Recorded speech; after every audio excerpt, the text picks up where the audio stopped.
Police लगातार crime control करने की फिराक में लगी हुई है। लगातार पुलिस क्राइम कंट्रोल को लेकर के कार्रवाई भी कर रही है। इसी के चलते पुलिस को लगातार एक सूचना मिल रही थी कि सजेती थाना क्षेत्र में एक जुए की फड़ है जो लगातार लगती है, जिसको लेकर के सजेती थाना क्षेत्र के जो प्रभारी हैं उन्होंने आज एक जगह पर छापेमारी की, जहां पर जब वो छापेमारी करने पहुंचे तो उनको वहां पर लगभग 12 से 15 लोगों के होने की सूचना मिली थी, जिसमें जब वो वहां पहुंचे तो कुछ लोगों ने उनके ऊपर फायरिंग कर दी, जिसमें जो प्रभारी हैं वो कहीं ना कहीं उस फायरिंग के दौरान बच गए हैं।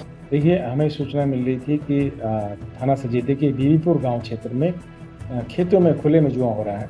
इस पर हमारे थाना पुलिस और एसीपी के द्वारा वहां रेड किया गया, जिसमें हम लोगों ने काफ़ी पकड़ा, 2,20,000 रुपये कैश पकड़ा और कुछ वहाँ पे जुआरियों को पकड़ा।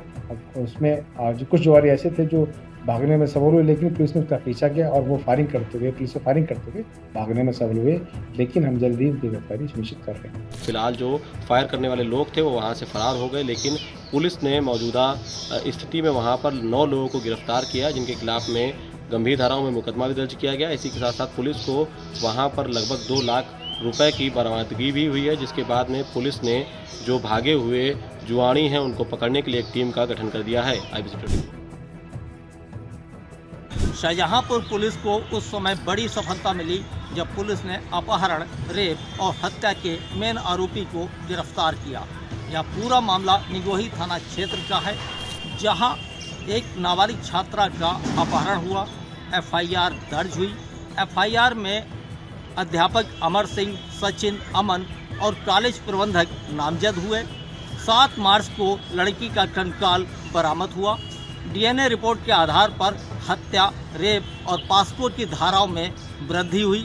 निगोही पुलिस ने आज मेन आरोपी अध्यापक अमर सिंह को गिरफ्तार कर जेल भेज दिया है। ये जनपद शाहजहांपुर के थाना निगोही में पिछले वर्ष 30/11/2023 को एक इंटर में पढ़ने वाली छात्र अपना पेपर देके जब वापस लौट रही थी अपने गांव, उस दौरान वो गायब हो गई। घर वालों ने काफ़ी ढूंढने के प्रयास किया, जब नहीं मिली तो थाना निगोही पुलिस द्वारा 30/11/2023 को क्राइम नंबर 623/23 धारा 363 में पंजीकृत कराया गया। उसके द्वारा पुलिस की टीमें सभी जगह रवाना की गई। उसके उपरांत 3 माह बाद अभी 7 मार्च 2024 को उस लड़की का एक स्केलेटन कंकाल गन्ने खेत में बरामद हुआ, जिसमें प्रथम दृष्टया घर वालों द्वारा कपड़ों के आधार पर पहचाना गया कि ये उनकी ही बच्ची थी। उसके द्वारा पुलिस द्वारा टीमें बनाई गई, इसमें 3 टीमें बनाई गई, जिसमें CO सदर के नेतृत्व में टीमें बनाई गई और उसमें क्राइम ब्रांच विवेचना ट्रांसफर की गई। पुलिस द्वारा अथक प्रयास करती हुई विवेचना का सफल अनावरण किया गया है और शेष आरोपियों की तलाश निगोही पुलिस कर रही है। राजीव शुक्ला, IBC 24, शाहजहांपुर। संभल में शाही जामा मस्जिद की सर्वे के दौरान हुई हिंसा में 4 युवकों की मौत हुई थी, जिनको लेकर संभल का युवक, जिसका नाम मोहम्मद आकिल है, वह वीडियो कॉन्फ्रेंसिंग के जरिए किसी पाकिस्तानी मौलाना से बात करता है, जिसका नाम इंजीनियर मोहम्मद अली मिर्जा है, और उनसे सवाल पूछता है कि संभल हिंसा में जो लड़के मारे गए हैं, क्या उनको शहीद का दर्जा दिया जाना चाहिए या नहीं। वहीं पाकिस्तानी मौलाना कहता है कि पुलिस वालों की गोली से जो भी लड़का मरा है वो शहीद ही कहलाएगा। सोशल मीडिया पर वीडियो जैसे ही तेजी से वायरल हुआ, पुलिस हरकत में आई और पुलिस ने एक टीम गठित की। टीम गठित करने के बाद पता चला कि जो युवक वीडियो कॉन्फ्रेंसिंग पर बात कर रहा है, जिसका नाम मोहम्मद आकिल है, वह बहजोई क्षेत्र के मिर्जापुर गांव का रहने वाला है। पुलिस ने युवक को धर दबोचा और सुसंगत धाराओं में कार्रवाई कर उसको जेल का रास्ता दिखाया। अपर पुलिस अधीक्षक ने बताया है कि युवक के और भी जांच की जा रही है, कहीं इसके और कितने संबंध हैं पाकिस्तान से और कितने लोग इसमें शामिल हैं, हिंसा से संभल की इसका क्या ताल्लुक रहा है। जितनी भी जांच है वो की जा रही है। अब देखना होगा पुलिस और जितने भी हिंसा में शामिल आरोपी हैं उनको कब तक पकड़ती है। अनिल। आगरा में थाना जगदीशपुरा क्षेत्र में एक महिला के साथ में लूट की घटना को अंजाम देने के बाद बदमाश फरार चल रहे थे। तत्काल पुलिस ने कार्रवाई की और दूसरे दिन उस जगह पर सघन चेकिंग अभियान चलाया। चेकिंग के दौरान फिर से एक ऑटो आता है और उसमें 2 व्यक्ति बैठे होते हैं, संदिग्ध ऑटो से वो व्यक्ति पुलिस को देखकर भागने की कोशिश करते हैं। वहीं पुलिस ने उन व्यक्तियों को रोकने की कोशिश की, जिसके बाद में उसमें से एक व्यक्ति ने, एक बदमाश ने पुलिस के ऊपर फायर कर दिया। पुलिस ने जवाबी फायरिंग की और उस बदमाश के पैर में गोली लगी है। तो कह सकते हैं कि दोनों बदमाशों को आगा पुलिस ने गिरफ्तार कर लिया है। जिसके पैर में गोली लगी है उसको पुलिस ने अस्पताल में उपचार के लिए भर्ती कराया है। देखिए, जो चौकी अवधपुरी है उसमें कल एक महिला का मोबाइल और पर्स छीन लिया गया था। उसी क्रम में SHO जगदीशपुरा को मुखबिरान खास से सूचना प्राप्त होती है कि बिजपुरी और पथौली लिंक रोड पे आज फिर से वो व्यक्ति घटना कारित करने वाले हैं। तो संदिग्ध व्यक्ति और वाहनों की चेकिंग लगाई जाती है। उसी में एक संदिग्ध ऑटो जो है आता हुआ दिखाई देता है। जब उसको रोका जाता है तो 2 व्यक्ति निकल के भागते हैं और एक व्यक्ति के द्वारा पुलिस पे फायरिंग की जाती है। जवाबी फायरिंग पुलिस के द्वारा भी की जाती है, जिसपे उस व्यक्ति को दाहिने पैर पे गोली लग गई है, जिसको डॉक्टरी के लिए SN मेडिकल कॉलेज भेजा गया है। वहीं दूसरे बदमाश से पुलिस पूछताछ कर रही है। पूछताछ में पुलिस बदमाशों ने अपनी घटना को कबूल किया है और इन बदमाशों पर पहले से कई थानों से 5 मुकदमे भी दर्ज हो चुके हैं। इन बदमाशों को पुलिस ने फिलहाल जेल भेज दिया है। कैमरामैन दीवानी न्यायालय में 2 बंदियों के बीच में आपस में मारपीट हो गई। अगर बात करें तो पूरा मामला जो है विचाराधीन बंदियों का था और वो दोनों जो है अपनी तारीख पे दीवानी के अंदर आए हुए थे और दोनों को सीट पर जो गाड़ी लेकर आती है उस जब जेल से विचाराधीन बंदियों को न्यायालय परिसर जो गाड़ी लेके आती है उसमें भी अगर बात करें तो जेल अधीक्षक अमन कुमार से भी और जो और भी विभाग है पुलिस की, उनकी जब बात हुई तो सीट को लेकर, बैठने को लेकर ये झगड़ा हुआ था और दोनों जो एक नाइजीरियन जो कैदी है वो बंद है उसको लेकर और एक आसिफ है, उनको ये दोनों में मारपीट हुई।